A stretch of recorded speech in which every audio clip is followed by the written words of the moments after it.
Praise God. ಯೇಸು ಕ್ರಿಸ್ತನ ಹೆಸರಿನಲ್ಲಿ ನಿಮ್ಮನ್ನು ನಾನು ವಂದಿಸ್ತಾ ಇದ್ದೇನೆ. ಬನ್ನಿ, ಇವತ್ತಿನ ದಿನವು ಕರ್ತನಿಂದ ನೇಮಿಸಲ್ಪಟ್ಟಿದೆ. ಇದನ್ನು ನಾವು ಆನಂದ ಪಡೋಣ, ಸಂತೋಷ ಪಡೋಣ. ಬನ್ನಿ, ಸ್ವಲ್ಪ ಹೊತ್ತು ನಾವು ದೇವರ ವಾಕ್ಯವನ್ನು ಧ್ಯಾನ ಮಾಡುವ. ಎವ್ರಿ ಡೇ ನೀವು ದೇವರ ವಾಕ್ಯವನ್ನು ಧ್ಯಾನ ಮಾಡುತ್ತೀರಿ. ಪ್ರತಿದಿನ ನೀವು ದೇವರ ವಾಕ್ಯವನ್ನು ಮೆಡಿಟೇಟ್ ಮಾಡುತ್ತೀರಿ.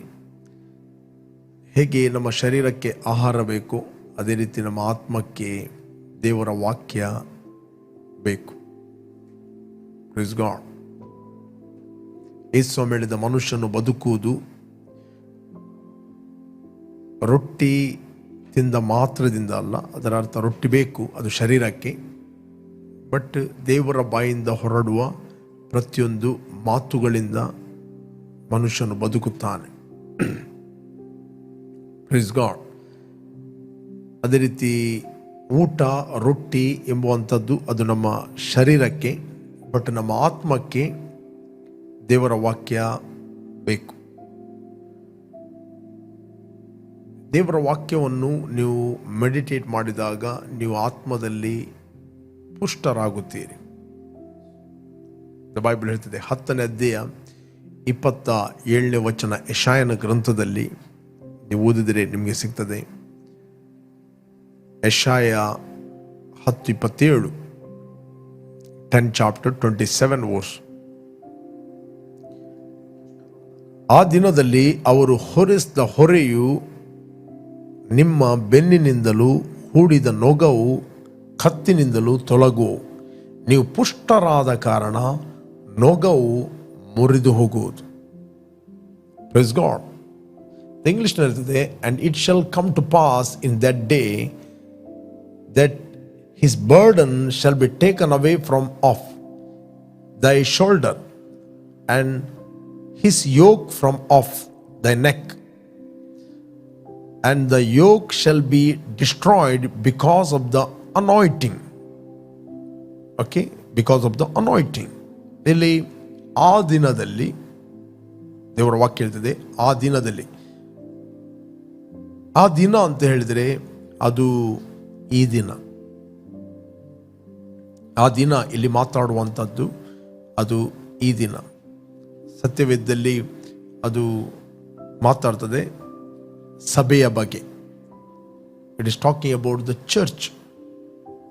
ಯೇಸು ಸ್ವಾಮಿ ಕೂಡ ಮಾತಾಡಿದ ಆ ದಿನದಲ್ಲಿ. ಆ ದಿನದಲ್ಲಿ ನೀವು ನನ್ನ ಹತ್ರ ಯಾವ ಪ್ರಶ್ನೆಯನ್ನು ಮಾಡೋದಿಲ್ಲ. ಆ ದಿನದಲ್ಲಿ ನೀವು ನನ್ನ ಹೆಸರಿನಲ್ಲಿ ತಂದೆಯನ್ನು ಬೇಡಿಕೊಳ್ಳುವಿರಿ. ಓಕೆ, ನಾವು ನೋಡ್ತೇವೆ ಡಿಫರೆಂಟ್ ದಿನಗಳು, ಯುಗಗಳು. ಇದು ಕೃಪಾ ಯುಗವಾಗಿದೆ. ನೆಕ್ಸ್ಟ್ ಇನ್ನೊಂದು ನಾವು ನೋಡ್ತೇವೆ, the day of the lord, ಕರ್ತನ ದಿನ. The 1,000 years, the day of the lord. ಇಲ್ಲಿ ಮಾತಾಡುವಂಥದ್ದು ಆ ದಿನದಲ್ಲಿ ಅವರು ಹೊರಿಸಿದ ಹೊರೆಯು ನಿಮ್ಮ ಬೆನ್ನಿನಿಂದಲೂ ಹೂಡಿದ ನೊಗವು ಕತ್ತಿನಿಂದಲೂ ತೊಲಗುವು. ನೀವು ಪುಷ್ಟರಾದ ಕಾರಣ ನೊಗವು ಮುರಿದು ಹೋಗುವುದು. ಇಲ್ಲಿ ಬೈಬಲ್ ಹೇಳ್ತದೆ, ನೀವು ಅಭಿಷಕ್ತರಾದ ಕಾರಣ. ನೀವು ಅಭಿಷಕ್ತರಾದ ಕಾರಣ, because of you are anointed. ಅದರ ಅರ್ಥ, no one can put yoke upon you. Praise God. ನಿಮ್ಮ ಮೇಲೆ ಯಾವುದೇ ಒಂದು ಯೋಕ್ ಹಾಕಿದರೆ, ಅನಾಯಿಂಟಿಂಗ್ ನಮ್ಮ ಮೇಲೆ ಯಾವುದೇ ಯೋಕ್, ಯಾವುದೇ ನೊಗ ಬಿದ್ದರೆ ಅದು ತನ್ನಷ್ಟಕ್ಕೆ ಮುರಿದು ಹೋಗ್ತದೆ. Praise God. ಅದು ಯಾವುದೇ ಒಂದು ವಿಚ್ ಕ್ರಾಫ್ಟ್ ನಿಮ್ಮ ಮೇಲೆ ಪ್ರಯೋಗ ಮಾಡಲಿಕ್ಕೆ ಆಗುವುದಿಲ್ಲ. ಯಾಕಂದರೆ ನೀವು ಅಭಿಷಕ್ತರಾದ ಕಾರಣ. ನೀವು ಪುಷ್ಟರಾದ ಕಾರಣ ಅಂತ ಹೇಳಿದರೆ ನೀವು ಅಭಿಷಕ್ತರಾದ ಕಾರಣ. Praise God. ಯಾರು ಅಭಿಷಕ್ತರು? ಯೇಸುವನ್ನು ರಕ್ಷಕನು ಒಡೆಯನೆಂದು ಅಂಗೀಕಾರ ಮಾಡಿದ ಪ್ರತಿಯೊಬ್ಬ ವಿಶ್ವಾಸಿ ಆತನು ಅಭಿಷಕ್ತನು. Praise God. He is anointed. ನಾನು ಮೊದಲು ಕೂಡ ಹೇಳಿದ್ದೇನೆ, ಕ್ರಿಸ್ತನು, ಕ್ರಿಸ್ತ ಎಂಬ ಈ ವರ್ಡ್ ಗ್ರೀಕ್ ಪದದಿಂದ ತೆಗೆದ ಮಾತು ಇದು. ಕ್ರಿಸ್ತೋ ಅಂತ ಹೇಳಿದರೆ ಗ್ರೀಕ್ ವರ್ಡ್. ಅನಾಯಿಂಟೆಡ್, ಕ್ರಿಸ್ಟೋ ಅಂತ ಹೇಳ್ತಾರೆ. ಅದೇ ರೀತಿ ನಾವು ಹಿಬ್ರೂನಲ್ಲಿ ನೋಡಲಿಕ್ಕೆ ಹೋದರೆ ಮೆಸ್ಸಾಯ ಅಂತ ಹೇಳ್ತಾರೆ. ಇಂಗ್ಲಿಷ್ನಲ್ಲಿ ಓದಿದರೆ ಅನಾಯ್ಟೆಡ್ ಒನ್ ಹೇಳ್ತಾರೆ. ಕನ್ನಡದಲ್ಲಿ ಅಭಿಷೇಕ್ತನು. ಈಗ ಅಭಿಷೇಕ್ತನು ಯಾರು ಅಂತ ಹೇಳಿದ್ರೆ, ದೇವರ ವಾಕ್ಯದಲ್ಲಿ ನಾವು ನೋಡಲಿಕ್ಕೆ ಹೋದರೆ ಯೇಸು ಮತ್ತು ಸಭೆ ಒಟ್ಟಿಗೆ ಅದಕ್ಕೆ ಕ್ರಿಸ್ತನು ಅಂತ ಕರೀತಾರೆ. ಕ್ರಿಸ್ತನು ಅಂತ ಹೇಳಿದರೆ ಅಭಿಷೇಕ್ತನು. ನೀವು ಬಾರ್ನ್ ಅಗೇನ್ ಆದ ಪ್ರತಿಯೊಬ್ಬ ವಿಶ್ವಾಸಿ ಏನಾಗಿದೆ ಅಂತ ಹೇಳಿದ್ರೆ, ನೀವು ಅಭಿಷೇಕ್ತರು. ಆದ್ದರಿಂದ ಬಾರ್ನ್ ಅಗೇನ್ ಆದ ನಿಮ್ಮ ಮೇಲೆ ವಿಚ್ ಕ್ರಾಫ್ಟ್ ಅಥವಾ ಯಾವುದೇ ಬರ್ಡನ್, ಯಾವುದೇ ಸೈಟಾನಿಕ್ ಅಟ್ಯಾಕ್ಗಳು ನಿಮ್ಮನ್ನು ಅಟ್ಯಾಕ್ ಮಾಡಲಿಕ್ಕೆ ಆಗುವುದಿಲ್ಲ. ಮೂಮೆಂಟ್ ಯಾವುದೇ ನೊಗ ನಿಮ್ಮ ಮೇಲೆ ಬರ್ತದೆ, ಅದು ತನ್ನಷ್ಟಕ್ಕೆ ಅದು ಮುರಿಯಲ್ಪಡುತ್ತದೆ. This a spiritual truth. Praise God. ಆ ದಿನದಲ್ಲಿ ಅವರು ಹೊರಿಸಿದ ಹೊರೆಯು ನಿಮ್ಮ ಬೆನ್ನಿನಿಂದಲೂ ಓಡಿದ ನೊಗವು ಕತ್ತಿನಿಂದಲೂ ತೊಲಗವು. ನೀವು ಪುಷ್ಟರಾದ ಕಾರಣ ನೊಗವು ಮುರಿದು ಹೋಗುವುದು. ನೀವು ಅಭಿಷೇಕ್ತರಾದ ಕಾರಣ ನೊಗವು ಮುರಿದು ಹೋಗುವುದು. Praise God. Yes, KJV Kannada KJVಯಲ್ಲಿ ಅಭಿಷಕ್ತರಂತೆ ಬರೆಯಲ್ಪಟ್ಟಿದೆ. ಟ್ರಾನ್ಸ್ಲೇಟ್ ಇದ್ದರೆ ಹಾಕಿ KJV. ಓಕೆ, ಇಲ್ಲಿ ನಾನು ಓದ್ತೇನೆ, ಸ್ಕ್ರೀನ್ನಲ್ಲಿ ನೀವು ಓದ್ಬೋದು, ನೋಡ್ಬೋದು. ಆ ದಿನದಲ್ಲಿ ಅವರು ಹೊರಿಸಿದ ಹೊರೆಯು ನಿಮ್ಮ ಬೆನ್ನಿನಿಂದಲೂ ಹೂಡಿದ ನೊಗವು ನಿಮ್ಮ ಕುತ್ತಿಗೆಯಿಂದಲೂ ತೊಲಗುವು. ನೀವು ಅಭಿಷಕ್ತರಾದ ಕಾರಣ ನೊಗವು ನಾಶವಾಗಿ ಹೋಗುವುದು. Praise god. ನೀವು ಅಭಿಷಕ್ತರಾದ ಕಾರಣ. ಒಂದು ವೇಳೆ ನಿಮ್ಮ ಪಕ್ಕದಲ್ಲಿ ಯಾರಾದರೂ ಇದ್ದರೆ, ಯೇಸುವನ್ನು ರಕ್ಷಕನು ಒಡೆಯನೆಂದು ಅಂಗೀಕಾರ ಮಾಡಿದವನು ಇರುವುದಾದರೆ ಅವನಿಗೆ ಹೇಳ್ರಿ, ನೀನು ಅಭಿಷಕ್ತನು. You are ಅನಾಯ್ಟೆಡ್. ನೀನು ಅಭಿಷಕ್ತನಾದ ಕಾರಣ ಯಾವಾಗಲೂ ಮೆಡಿಟೇಟ್ ಮಾಡ್ರಿ, ನೀವು ಕ್ರಿಸ್ತನಲ್ಲಿ ಯಾರು ಅಂತ. ಈ ಸತ್ಯವನ್ನು ಮೆಡಿಟೇಟ್ ಮಾಡುವ ಬದಲು ಜನರು ಇವತ್ತು ಏನು ಮೆಡಿಟೇಟ್ ಮಾಡ್ತಾರೆ ಅಂದರೆ, ಸುಳ್ಳನ್ನು ಮೆಡಿಟೇಟ್ ಮಾಡ್ತಾರೆ.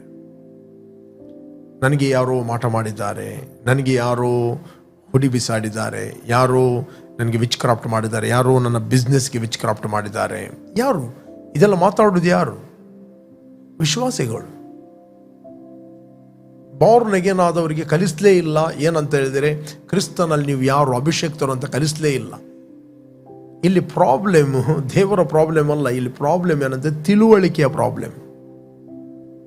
ತಿಳುವಳಿಕೆ ಇಲ್ಲದೆ ಇರುವಂತಹದ್ದು.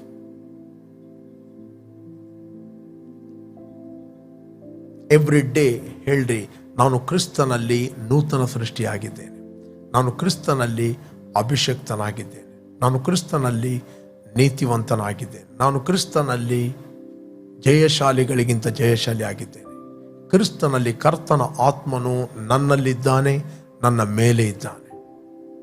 Praise God. ಎಲ್ಲಿ ನೊಗ ನಿಮ್ಮ ಮೇಲೆ ಬೀಳುವಂಥದ್ದು, ನೊಗ ಬಿದ್ದ ಕೂಡಲೇ ಅದು ಬ್ರೇಕ್ ಆಗ್ತದೆ. ನೀವು ಅಭಿಷಕ್ತರಾದ ಕಾರಣ ಯಾವುದೇ ವಿಚ್ ಕ್ರಾಫ್ಟ್ ಅದು ಬರ್ನ್ ಆಗ್ತದೆ, ನಿಮ್ಮ ಹತ್ತಿರ ಬರುವುದಿಲ್ಲ. ಉಪದ್ರವವು ನಿಮ್ಮ ಗುಡಾರದ ಬಳಿಗೆ ಬರುವುದಿಲ್ಲ. ಏನೆಲ್ಲ ಕೀರ್ತನೆ 91ರಲ್ಲಿ ಅಥವಾ ಓಲ್ಡ್ ಟೆಸ್ಟಮೆಂಟಲ್ಲಿ ಏನೆಲ್ಲ ಪ್ರಾಮಿಸ್ಗಳಿವೆಯೋ ಅದೆಲ್ಲವೂ ಸಭೆಯ ಕುರಿತಾಗಿ. ಇದು ಸಭೆಗೆ ಮಾತಾಡುವಂಥದ್ದು. ಪರಾತ್ಮನ ನಿವಾಸ ಸ್ಥಾನ ಮಾಡಿಕೊಂಡಿದೆಯಲ್ಲ, ಯಾವ ಕೇಡು ನಿನಗೆ ಸಂಭವಿಸದೇ ಇಲ್ಲ. No plague come near your dwelling. No plague come near your dwelling. Every time ಬೆಳಿಗ್ಗೆ ಎದ್ದುಕೊಂಡು ಹೇಳಿ, ಕ್ರಿಸ್ತನಲ್ಲಿ ನಾನು ಅಭಿಷೇಕ್ತ, ಕ್ರಿಸ್ತನಲ್ಲಿ ಅಭಿಷೇಕವು ನನ್ನಲ್ಲಿದೆ, ಕ್ರಿಸ್ತನಲ್ಲಿ ಅಭಿಷೇಕವು ನನ್ನ ಮೇಲೆ ಇದೆ, ಕ್ರಿಸ್ತನಲ್ಲಿ ನಾನೇ ಅಭಿಷೇಕ್ತ. ಆದ್ದರಿಂದ ಉಪದ್ರವವು ನನ್ನ ಗುಡಾರದ ಬಳಿಗೆ ಬರುವುದೇ ಇಲ್ಲ. ಅಪೊಸ್ತಲ ಪೌಲ ಹೇಳ್ತಾನೆ ತಿಮೋತಿಗೆ, ನಿನ್ನಲ್ಲಿರುವ ವರವನ್ನು ಅಲಕ್ಷ್ಯ ಮಾಡಬೇಡ, ಅದನ್ನು ಪ್ರಜ್ವಲಿಸುವಂತೆ ಮಾಡು. ಸ್ಟರ್ ಆಫ್, ಅದನ್ನು ಪ್ರಜ್ವಲಿಸುವಂತೆ ಮಾಡು. ಅದನ್ನು ಪ್ರಜ್ವಲಿಸುವಂತೆ ಮಾಡುವಂಥದ್ದು ಅದು ನಿಮ್ಮ ರೆಸ್ಪಾನ್ಸಿಬಿಲಿಟಿ. ಎವ್ರಿ ಟೈಮ್ ನೀವು ದೇವರ ವಾಕ್ಯವನ್ನು ಓದುತ್ತಿರುವಾಗ ನಿಮ್ಮಲ್ಲಿರುವ ಅಭಿಷೇಕವನ್ನು ನೀವು ಪ್ರಜ್ವಲಿಸುವಂತೆ ಮಾಡುತ್ತೀರಿ. ಎವ್ರಿ ಟೈಮ್ ನೀವು ದೇವರ ವಾಕ್ಯವನ್ನು ಕೇಳುತ್ತಿರುವಾಗ ನಿಮ್ಮ ಒಳಗಿರುವ ಅಭಿಷೇಕವನ್ನು ನೀವು ಪ್ರಜ್ವಲಿಸುವಂತೆ ಮಾಡುತ್ತೀರಿ. ಫಾರ್ ಎಕ್ಸಾಂಪಲ್, ನಾವು ನೋಡ್ಲಿಕ್ಕೆ ಹೋದರೆ ನಮಗೆ ಸಿಗ್ತದೆ ಯೋಹಾನನ ಪತ್ರಿಕೆಯಲ್ಲಿ 5ನೇ ಅಧ್ಯಾಯ 1ನೇ ವಚನ. Gospel of John 5 chapter 1 verse. Gospel of John 5 chapter 1 verse. ಇದಾದ ಮೇಲೆ ಯಹೂದ್ಯರದ್ದೊಂದು ಜಾತ್ರೆ ಬಂದದ್ದರಿಂದ ಯೇಸು ಯೆರೂಸಲೇಮಿಗೆ ಹೋದನು. ಓಕೆ, ಯೆರೂಸಲೇಮಿನಲ್ಲಿ ಕುರಿ ಅಗಸೆ ಬಾಗಿಲಿನ ಹತ್ತಿರ ಒಂದು ಕೊಳವಿದೆ. ಇದಕ್ಕೆ ಇಬ್ರಿಯ ಮಾತಿನಲ್ಲಿ ಬೆಥೆಸ್ದಾ ಎಂದು ಹೆಸರು. ಕುರಿ ಅಗಸೆ ಬಾಗಿಲು ಅಂತ ಹೇಳಿದ್ರೆ ನಾವು ನೋಡ್ತೇವೆ ಅಲ್ಲಿ 12 ಬಾಗಿಲುಗಳಿದ್ದವು. ಅದರಲ್ಲಿ ನೆಹೆಮ್ಯನ ಗ್ರಂಥದಲ್ಲಿ ನೀವು ಓದಲಿಕ್ಕೆ ಹೋದರೆ ನಿಮಗೆ ಸಿಗ್ತದೆ ಯೆರೂಸಲೇಮಿನಲ್ಲಿ ಕುರಿ ಅಗಸೆ ಬಾಗಿಲು, ಮೀನು ಬಾಗಿಲು ಮತ್ತು ನೀರು ಬಾಗಿಲು, ಅನೇಕ ಬಾಗಿಲುಗಳಿದ್ದವು. ಒಟ್ಟು 12 ಬಾಗಿಲುಗಳಿದ್ದವು. ಓಕೆ, ಕುರಿ ಬಾಗಿಲು. ಇಲ್ಲಿ ಇದು ಕುರಿ ಅಗಸೆ ಬಾಗಿಲಿನ ಹತ್ತಿರ ಒಂದು ಕೊಳವಿದೆ. ಇದಕ್ಕೆ ಇಬ್ರಿಯ ಮಾತಲ್ಲಿ ಬೆಥೆಸ್ದಾ ಅಂದರೆ ಹೌಸ್ ಆಫ್ ಗ್ರೇಸ್ ಅಂತ. ಬೆತ್ ಅಂತ ಹೇಳಿದ್ರೆ ಮನೆ, ಬೆಥೆಸ್ದಾ, ಬೆತ್ಲೆಹೇಮ್ ಇದೆಲ್ಲ.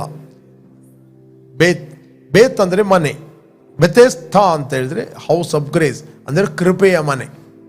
ಈ ಮಾತಲ್ಲಿ ಬೆಥೆಸ್ದಾ ಎಂದು ಹೆಸರು ಇಬ್ರಿಯ ಮಾತಿನಲ್ಲಿ. Okay, next. ಅಲ್ಲಿ 5 ಮಂಟಪಗಳಿವೆ.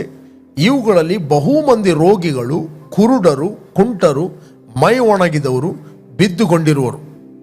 ಓಕೆ, ಅಲ್ಲಿ 5 ಮಂಟಪ ಮುಂದೆ 5ನೇ ವಚನ. ಅಲ್ಲಿ 38 ವರ್ಷದಿಂದ ರೋಗಿಯಾಗಿದ್ದ ಒಬ್ಬ ಮನುಷ್ಯನಿದ್ದನು. ಅವನು ಬಿದ್ದಿರುವುದನ್ನು ಯೇಸು ಕಂಡು, ಇವನು ಹೀಗಾಗಿ ಬಹುಕಾಲವಾಗಿದೆ ಎಂದು ತಿಳಿದು, ನಿನಗೆ ಸ್ವಸ್ಥವಾಗಲಿಕ್ಕೆ ಮನಸ್ಸುಂಟೋ ಎಂದು ಅವನನ್ನು ಕೇಳಿದಕ್ಕೆ ಆ ರೋಗಿ, ಸ್ವಾಮಿ, ನೀರು ಉಕ್ಕುವಾಗ ನನ್ನನ್ನು ಕೊಳದೊಳಗೆ ಇಳಿಸುವವರು ಒಬ್ಬರು ಇಲ್ಲ. ನಾನು ಬರುವುದರೊಳಗೆ ನನಗಿಂತ ಮುಂದಾಗಿ ಮತ್ತೊಬ್ಬನು ಇಳಿತಾನೆ ಅಂದನು. ಇಲ್ಲಿ ವಿಷಯ ಏನಂತ ಹೇಳಿದರೆ, ಈ ಕುರಿ ಅಗಸೆ ಬಾಗಿಲು ಅಲ್ಲಿ ಕೊಳದ ಹತ್ತಿರ ಅನೇಕ ರೋಗಿಗಳು, ಅನೇಕ ಕುರುಡರು, ಕುಂಟರು, ನಾನಾ ವಿಧವಾದ ರೋಗಿಗಳನ್ನು ತಂದಿಡ್ತಿದ್ದರು. ದೇವದೂತ ಬಂದು ಆ ನೀರನ್ನು ಅಲ್ಲಾಡಿಸ್ತಿದ್ದ, ಸ್ಟರ್ ಅಪ್ ಮಾಡ್ತಿದ್ದ. ಓಕೆ, ಅಲ್ಲಿ ಇಂಗ್ಲಿಷ್ನಲ್ಲಿ ಬರೆಯಲ್ಪಟ್ಟಿದೆ, the sick man answered him, sir, I have no man to put me into the pool when the water is stir up, but while I am coming another step down before me. ಇಲ್ಲಿ ಏನಾಗ್ತಿತ್ತಂತ ಹೇಳಿದ್ರೆ, ದೇವದೂತ ಬಂದು ನೀರು ಅಲ್ಲಾಡಿಸ್ತಾನೆ. ಈ ದೇವದೂತ ಯಾವಾಗ ಬರ್ತಾನಂದು ಗೊತ್ತಿಲ್ಲ, ಆತನು time ಕೊಟ್ಟು ಬರುವುದಿಲ್ಲ. ಓಕೆ, ಇಷ್ಟು ಗಂಟೆಗೆ ನಾನು ಬರ್ತೇನೆ ಅಂತ. ಯಾವಾಗ ದೇವದೂತ ಬಂದು ಆ ನೀರನ್ನು ಅಲ್ಲಾಡಿಸ್ತಾನೆ, ಯಾವ ರೋಗಿ ಫಸ್ಟ್ ಹೋಗ್ತಾನೆ, ಮೊದಲು ಯಾವ ರೋಗಿ ಆ ನೀರನ್ನು ಮುಟ್ಟುತ್ತಾನೆ ಆ ರೋಗಿ ಹೀಲಾಗ್ತಿದ್ದ, ಎಂಥ ಕಾಯಿಲೆ ಬೇಕಾದ್ರೆ ಆಗಲಿ. ಇಲ್ಲಿ ಇವನು ಈ ಕೊಳದ ಹತ್ತಿರ ಸುಮಾರು 38 ವರ್ಷದಿಂದ ಇದ್ದಾನೆ, 38 ಇಯರ್ಸ್. ಅವನ ಮುಂದೆ ಎಷ್ಟೋ ಮಂದಿ ರೋಗಿಗಳು ಸ್ವಸ್ಥ ಆದರು, ಅನೇಕ ಕುರುಡರು ಸ್ವಸ್ಥ ಆದರು, ಅನೇಕರು ಕುಂಟರು ಸರಿಯಾದರು, ನಿನ್ನೆ ಮೊನ್ನೆ ಬಂದವರು ಸ್ವಸ್ಥತೆ ಹೊಂದಿ ಹೋಗ್ತಾ ಇದ್ದಾರೆ. ಇವನು ಮಾತ್ರ ಹೇಳ್ತಾ ಇದ್ದೇನೆ, ನನ್ನನ್ನು ಅಲ್ಲಿ ನೀರಲ್ಲಾಡುವಾಗ ನೀರಿನ ಬಳಿಗೆ ಕೊಂಡು ಹೋಗೋರು ಯಾರೂ ಇಲ್ಲ, ನನಗಿಂತ ಮತ್ತೊಬ್ಬ ಹೋಗ್ತಾನೆ, ಮೊದಲು ಹೋಗ್ತಾನೆ, ಸ್ವಸ್ಥವಾಗ್ತಾನೆ. ಇಲ್ಲಿ ಯೇಸು ಸ್ವಾಮಿ ಅವನ ಹತ್ರ ಕೇಳಿದ್ದು, ನಿನಗೆ ಸ್ವಸ್ಥ ಆಗಲಿಕ್ಕೆ ಮನಸ್ಸುಂಟು ಅಂತ ಕೇಳಿದ್ದು. ಕೆಲವರಿಗೆ ಸ್ವಸ್ಥ ಆಗಲಿಕ್ಕೆ ಮನಸ್ಸಿಲ್ಲ, ಅಂಥವರಿಗೆ ನಾವು ಪ್ರೇಯರ್ ಮಾಡಿ ಏನು ಪ್ರಯೋಜನ ಇಲ್ಲ. ಅದು ನಿನ್ನ ಒಂದು ಆಯ್ಕೆ, ನೀನು ಸ್ವಸ್ಥ ಆಗುವಂಥದ್ದು. ನೀನು ರೋಗಿಯಾಗಿ ಮಲಗಬಹುದು, ತಪ್ಪಾದ ಸಂಗತಿಗಳನ್ನು ಕೇಳಿ ನೀನು ಆರೋಗ್ಯದಲ್ಲಿ ಜೀವಿಸಬಹುದು, ಅದು ನಿನ್ನ ಆಯ್ಕೆ. ಇಲ್ಲಿ ಯೇಸು ಸ್ವಾಮಿ ಅವನಿಗೆ ಕೇಳಿದ, ನಿನಗೆ ಸ್ವಸ್ಥ ಆಗಲಿಕ್ಕೆ ಮನಸ್ಸುಂಟು ಅಂತ. ಅವನು ಕಂಪ್ಲೇಂಟ್ ಕೊಡಲಿಕ್ಕೆ ಸ್ಟಾರ್ಟ್ ಮಾಡಿದ. ನನ್ನವರು ಯಾರು ಇಲ್ಲ, ಗುಣ ಮಾಡುವವರು ಯಾರಿಲ್ಲ, ನನ್ನವರೆಂಬವರು ನೀರಿನಲ್ಲಿ ಕೊಂಡು ಹೋಗೋರು ಯಾರಿಲ್ಲ. ಇವತ್ತು ಕೂಡ ಜನರು ಏನು ಮಾಡ್ತಾರೆ, ಅವರು ಕಂಪ್ಲೇಂಟ್ ಕೊಡ್ತಾರೆ. ಕೆಲವರಿಗೆ ಸ್ವಸ್ಥ ಆಗಲಿಕ್ಕೆ ಮನಸ್ಸಿಲ್ಲ, ಯಾಕಂದರೆ ಅವರ ಒಳಗೆ ಏನೋ ಒಂದು ಅಜೆಂಡಾ ಇರ್ತದೆ. ನಮ್ಮ ಒಬ್ಬ ಸಹೋದರರು ಬಾಂಬೆಗೆ ಹೋದರು. ಬಾಂಬೆಗೆ ಹೋದಾಗ ಒಂದು ಅಂಕಲ್ ಅವರು ಬೆಡ್ಡಲ್ಲಿದ್ದರು, ಸಿಕ್ಕಾಗಿ ಬೆಡ್ಡಲ್ಲಿರುವಾಗ ಈ ಸಹೋದರ ಹೋಗಿ ಅವ್ರ ಹತ್ರ ಕೇಳಿದ, ಅಂಕಲ್ ನಾನು ನಿಮಗೋಸ್ಕರ ಪ್ರಾರ್ಥನೆ ಮಾಡಲಿ ಅಂತ ಕೇಳಿದ. ಅದಕ್ಕೆ ಅವನು ಹೇಳಿದ, ಬೇಡ ಬೇಡ ಬೇಡ ಬೇಡ ಪ್ರಾರ್ಥನೆ ಮಾಡಬೇಡ ನೀನು. ಯಾಕೆ ಅಂಕಲ್ ಅಂತ ಕೇಳಿದ. ನೋಡು, ನೀನು ಪ್ರಾರ್ಥನೆ ಮಾಡಿದರೆ ನಾನು ಈಗ ಗುಣ ಆಗ್ತೇನೆ ಇಲ್ಲಿ. ಓಕೆ, ಯಾಕೆ ಪ್ರಾರ್ಥನೆ ಮಾಡಬಾರದು ಅಂತ ಹೇಳಿದರೆ, ನಾನು ಅಲ್ಲಿ ಮನೆಯಲ್ಲಿ ಒಬ್ಬನೇ ಇದ್ದೇನೆ. ಇಲ್ಲಿ ನಾನು ರೋಗ ಬಂದ ಕಾರಣ ಇಲ್ಲಿ ಹಾಸ್ಪಿಟಲ್ ಇದ್ದೇನೆ. ಈಗ ಹಾಸ್ಪಿಟಲ್ ಇದ್ದ ಕಾರಣ ಎಲ್ಲ ನನ್ನ ಮಕ್ಕಳು, ಕುಟುಂಬದವರು, ಮೊಮ್ಮಕ್ಕಳು, ನೆಂಟರು, ಅಲ್ಲಿ ಮನೆಯಲ್ಲಿ ಯಾರು ಬರ್ತಾರೆ ನೋಡಲಿಕ್ಕೆ? ಇಲ್ಲಿ ಎಲ್ಲರೂ ಬರ್ತಾರೆ ನೋಡಲಿಕ್ಕೆ. ಅಂಕಲ್ ಹೇಗಿದ್ದಿ ಅಂತ ಫ್ರೂಟ್ಸ್ ತಂದು ಕೊಡ್ತಾರೆ. ಓಕೆ, ಊಟ ತಂದು ಕೊಡ್ತಾರೆ, ಬಂದು ಕೂತ್ಕೊಂಡು ಮಾತಾಡ್ತಾರೆ, ಯಾರಾದರೂ ಒಬ್ಬರು ನನ್ನೊಟ್ಟಿಗೆ ಇರ್ತಾರೆ. ನಾನೊಂದು ವೇಳೆ ಗುಣ ಆಗಿ ಮನೆಗೆ ಹೋದರೆ ಯಾರು ಇರ್ತಾರೆ ಅಲ್ಲಿ? ನಾನು ಕೆಲವು ದಿನ ಇಲ್ಲೇ ಇರ್ತೇನೆ. ಅದಕ್ಕೆ ಈ ಸ್ವಾಮಿ ಇಲ್ಲಿ ಈ ವ್ಯಕ್ತಿ ಕೇಳ್ತಾನೆ, ನಿನ್ಗೆ ಗುಣ ಆಗಲಿಕ್ಕೆ ಮನಸ್ಸುಂಟು ಅಂತ. That's all. ನಿನಗೆ ಗುಣ ಆಗಲಿಕ್ಕೆ ಮನಸ್ಸುಂಟು. ಆ ರೋಗಿ, ಸ್ವಾಮಿ ನೀರು ಉಕ್ಕುವಾಗ ನನ್ನನ್ನು ಕೊಳದೊಳಗೆ ಇಳಿಸುವವರು ಒಬ್ಬರು ಇಲ್ಲ, ನಾನು ಬರುವುದರೊಳಗೆ ನನಗಿಂತ ಮುಂದಾಗಿ ಮತ್ತೊಬ್ಬನು ಇಳಿತಾನೆ ಅಂದನು. ನೆಕ್ಸ್ಟ್ 8ನೇ ವಚನ, ಯೇಸು ಅವನಿಗೆ, ಎದ್ದು ನಿನ್ನ ಹಾಸಿಗೆಯನ್ನು ಹೊತ್ತುಕೊಂಡು ನಡೆ ಎಂದು ಹೇಳಿದನು. Praise God. ಯೇಸು ಸ್ವಾಮಿ ಹೇಳಲಿಲ್ಲ ನೀನು ಎದ್ದುಕೊಂಡು ನಡೆ ಅಂತ ಹೇಳಲಿಲ್ಲ, ಹಾಸಿಗೆಯನ್ನು ಹೊತ್ತುಕೊಂಡು ನಡೆ ಅಂತ ಹೇಳಿದ. ಹಾಸಿಗೆ ಇದ್ದರೆ ನನ್ನೊಂದು ಮನಸ್ಸು ಬರ್ತದೆ, ಪುನಃ ಸ್ವಲ್ಪ ಹೋಗಿ ಮಲಗುವ ಅಂತ. ಅಲ್ಲಿ ಅದು ಯೇಸು ಮೊದಲು ಹೇಳಿದ, ಹಾಸಿಗೆಯನ್ನು ನೀನೇ ಹೊತ್ತುಕೊಂಡು ಹೋಗ್ಬೇಕು, ಬೇರೆಯವರಲ್ಲ. ಯೇಸು ಅವನಿಗೆ, ಎದ್ದು ನಿನ್ನ ಹಾಸಿಗೆಯನ್ನು ಹೊತ್ತುಕೊಂಡು ನಡೆ ಎಂದು ಹೇಳಿದನು. Okay, next. ಆ ಕ್ಷಣವೇ ಆ ಮನುಷ್ಯನು ಸ್ವಸ್ಥನಾಗಿ ತನ್ನ ಹಾಸಿಗೆಯನ್ನು ಹೊತ್ತುಕೊಂಡು ನಡೆದನು. Okay, next. ಈಗ ಸ್ಟಾರ್ಟ್ ಆಯಿತು ಇಲ್ಲಿ.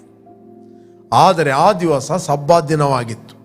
ಹೀಗಿರುವುದರಿಂದ ಯಹೂದ್ಯರು ಸ್ವಸ್ಥವಾದವನಿಗೆ, ಈ ಹೊತ್ತು ಸಬ್ಬಾತ್ ದಿನವಾಗಿದೆ, ನೀನು ಹಾಸಿಗೆಯನ್ನು ಹೊರುವುದು ಸರಿಯಲ್ಲವೆಂದು ಹೇಳಿದಕ್ಕೆ. ಇನ್ನೊಂದು ಗುಂಪು ಇದೆ, ಕಂಪ್ಲೇಂಟ್ ಕೊಡುವ ಗುಂಪು, ತಪ್ಪು ಹುಡುಕುವ ಗುಂಪು. ಈ ತಪ್ಪು ಹುಡುಕುವವರಿಗೆ ಅವನು 38 ವರ್ಷ ರೋಗಿ ಆದದ್ದು ಬಿದ್ದು ಹೋಗಲಿಲ್ಲ. ಓಕೆ, ಅದೇ ಒಂದು ಸೇವೆ ಇದೆ, FFM ಅಂತ, ಫಾಲ್ಟ್ ಫೈಂಡ್ ಮಿನಿಸ್ಟ್ರಿ.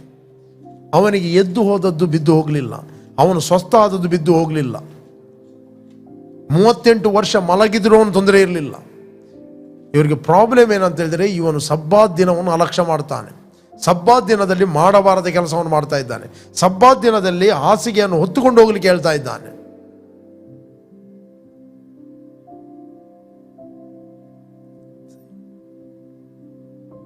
ಪ್ರೇರೆ, ಇಲ್ಲಿ ಮುಖ್ಯವಾದ ವಿಷಯ ಏನಂತ ಹೇಳಿದರೆ, ಹೊಸ ಒಡಂಬಡಿಕೆಯಲ್ಲಿ ನಿಮಗೆ ಯಾರು ಬಂದು ನೀರು ಅಲ್ಲಾಡಿಸುವ ಅಗತ್ಯ ಇಲ್ಲ. Praise God. ಹೊಸ ಒಡಂಬಡಿಕೆಯಲ್ಲಿ ನಿನ್ನಲ್ಲಿರುವ ವರವನ್ನು ಸ್ಟರ್ ಅಪ್ ಮಾಡು ಅಂತ ಹೇಳ್ತಾರೆ. ನನ್ನ ನಂಬುವವರ ಹೊಟ್ಟೆಯ ಒಳಗಿಂದ ಜೀವಕರವಾದ ಹೊಳೆಗಳು ಹರಿಯುತ್ತವೆ. ಇದು ಯೇಸು ಸ್ವಾಮಿ ಹೇಳುತ್ತಿರುವಾಗ ಆತನು ಶಿಲುಬೆಗೆ ಹೋಗಲಿಲ್ಲ. Price God. ಪ್ರೇರೆ, ಇವತ್ತು ದೇವರ ಅಭಿಷೇಕವನ್ನು ನಿನ್ನ ಒಳಗಿಟ್ಟಿದ್ದಾನೆ. ಅದಕ್ಕೆ ಅಪೊಸ್ತಲ ಪೌಲ ತಿಮೋತಿಗೆ ಹೇಳ್ತಾನೆ, stir up the gift the within you. ನಿನ್ನಲ್ಲಿರುವ ವರವನ್ನು ಅದನ್ನು ಪ್ರಜ್ವಲಿಸುವಂತೆ ಮಾಡು. ನಿನ್ನಲ್ಲಿರುವ ವರವನ್ನು ಪ್ರಜ್ವಲಿಸುವಂತೆ ಮಾಡು. ನಿನ್ನಲ್ಲಿರುವ ವರವನ್ನು ಅಲಕ್ಷ್ಯ ಮಾಡಬೇಡ. ಆಲಸ್ಯ ಮತ್ತು ಅಲಕ್ಷ್ಯ, ಕೆಲವರಲ್ಲಿ ಆಲಸ್ಯ ಇರ್ತದೆ, ಸ್ಪಿರಿಚುವಲ್ ಲೇಜಿನೆಸ್. ಇನ್ನು ಕೆಲವರು ಅಲಕ್ಷ್ಯ ಮಾಡುವವರು ಇರ್ತಾರೆ, ಅಂದರೆ ನಿಗ್ಲೆಕ್ಟ್ ಮಾಡುವವರು. ಇಂಗ್ಲಿಷ್ ಅಲ್ಲಿ do not neglect the gift that is in you. Do not neglect the gift. Praise God. ನಾನು ನಿಮ್ಗೆ ಎನ್ಕರೇಜ್ ಮಾಡ್ತೇನೆ, ಯೇಸುವನ್ನು ರಕ್ಷಕನು ಒಡೆಯನೆಂದು ನೀವು ಅಂಗೀಕಾರ ಮಾಡಿದಾಗ ನಿಮ್ಮ ಒಳಗೆ ಪವಿತ್ರಾತ್ಮನ ವರ ಇದೆ. ಅದನ್ನು ನೀವು ಅಲಕ್ಷ್ಯ ಮಾಡಬೇಡಿ, ಅದನ್ನು ಪ್ರಜ್ವಲಿಸುವಂತೆ ಮಾಡಬೇಕು. ನೀವು ದೇವದೂತ ಬಂದು ಪ್ರಜ್ವಲಿಸುವಂತೆ ಮಾಡುವುದಲ್ಲ. Praise God. ದೇವದೂತ ಬರುವುದಲ್ಲ, ಈಗ ನೀವೇ ಅದನ್ನು ಮಾಡಬೇಕು. ಇದು ನಿಮ್ಮ ರೆಸ್ಪಾನ್ಸಿಬಿಲಿಟಿ. ದೇವರು ನಿಮಗೆ ರೆಸ್ಪಾನ್ಸಿಬಿಲಿಟಿ ಕೊಟ್ಟಿದ್ದಾನೆ. ಅದು ನಿಮ್ಮ ಒಳಗೆ ಅಭಿಷೇಕ ಇದೆ. ಅದರಿಂದ ನೀವು ಯಾವಾಗಲೂ ಗ್ರಹಿಸಿಕೊಳ್ಬೇಕು, ಅಭಿಷೇಕವು ನನ್ನ ಒಳಗಿದೆ. ಅದನ್ನು ಬಿಟ್ಟು ತಪ್ಪಾದ ಸಂಗತಿಗಳು ಮೆಡಿಟೇಟ್ ಮಾಡಬೇಡ್ರಿ. ಯಾರೋ ನನಗೆ ವಿಚ್ ಕ್ರಾಫ್ಟ್ ಮಾಡ್ತಾ ಇದ್ದಾರೆ, ಯಾರೋ ನನಗೆ ದುರಾತ್ಮ ಕಳಿಸ್ತಾ ಇದ್ದಾರೆ, ಯಾರೋ ನನ್ನ ಬಿಸ್ನೆಸ್ ಲಾಸ್ ಆಗಲಿಕ್ಕೆ ಲಿಂಬು ಬಿಸಾಡ್ತಾ ಇದ್ದಾರೆ ಅಥವಾ ಹುಡಿ ಬಿಸಾಡಿ ಹೋಗ್ತಾ ಇದ್ದಾರೆ. ಇದೆಲ್ಲ ಥಿಂಕ್ ಮಾಡೋದನ್ನು ಸ್ಟಾಪ್ ಮಾಡಿರಿ.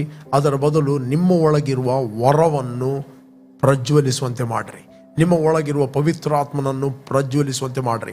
ನಿಮಗೆ ಯಾವಾಗಲೂ ಒಳಗಿಂದ ಗೊತ್ತಿರಲಿ, ನಾವು ಅಭಿಷೇಕ್ತರು. ಅಭಿಷೇಕ್ತನ ಮೇಲೆ ಯಾವ ವಿಚ್ ಕ್ರಾಫ್ಟ್ ಅಟ್ಯಾಕ್ ಮಾಡೋದಿಲ್ಲ. ಬೈಬಲ್ ಹೇಳ್ತೇನೆ, ನೀವು ಅಭಿಷೇಕ್ತರಾದ ಕಾರಣ ನೊಗಗಳು ಮುರಿಯಲ್ಪಡುವವು. ಯಾರಾದರೂ ವಿಚ್ ಕ್ರಾಫ್ಟ್ ಮಾಡಿದರೆ ಅದು ತನ್ನಷ್ಟಕ್ಕೆ ಮುರಿಯಲ್ಪಡುತ್ತದೆ. It will break. Praise God. ಈ ವಚನವನ್ನು ಯೆಶಾಯನು ಪ್ರೊಫೆಟಿಕ್ ಆಗಿ ಸಭೆಯವರಿಗೆ ಬರೀತಾನೆ. ಆ ದಿನ ಅಂತ ಹೇಳಿದ್ರೆ ಅದು ಈ ದಿನ.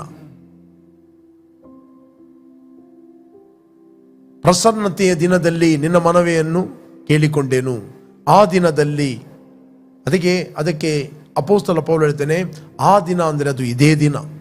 ಬೇಕಾದ್ರೆ ನಾವು ಓದುವ 2 Corinthians 6 chapter 1 verse. 2 Corinthians 6 chapter 1 verse. ನಾವು ಆತನೊಂದಿಗೆ ಕೆಲಸ ನಡೆಸುವವರಾಗಿದ್ದು ನೀವು ಹೊಂದಿದ ದೇವರ ಕೃಪೆಯನ್ನು ವ್ಯರ್ಥ ಮಾಡಿಕೊಳ್ಳಬೇಡಿರೆಂದು ಎಚ್ಚರಿಸ್ತೇನೆ. Praise God. ಪ್ರಸನ್ನತೆಯ ಕಾಲದಲ್ಲಿ ನಿನ್ನ ಮನವಿಯನ್ನು ಕೇಳಿದೆನು, ರಕ್ಷಣೆಯ ದಿನದಲ್ಲಿ ನಿನಗೆ ಸಹಾಯ ಮಾಡಿದೆನು. ಇದು ಓಲ್ಡ್ ಟೆಸ್ಟಮೆಂಟ್ ಅಲ್ಲಿ ಇದೆ. Praise God. ಎಂದು ದೇವರು ಹೇಳುತ್ತಾನಲ್ಲ, that was a promise in the Old Testament.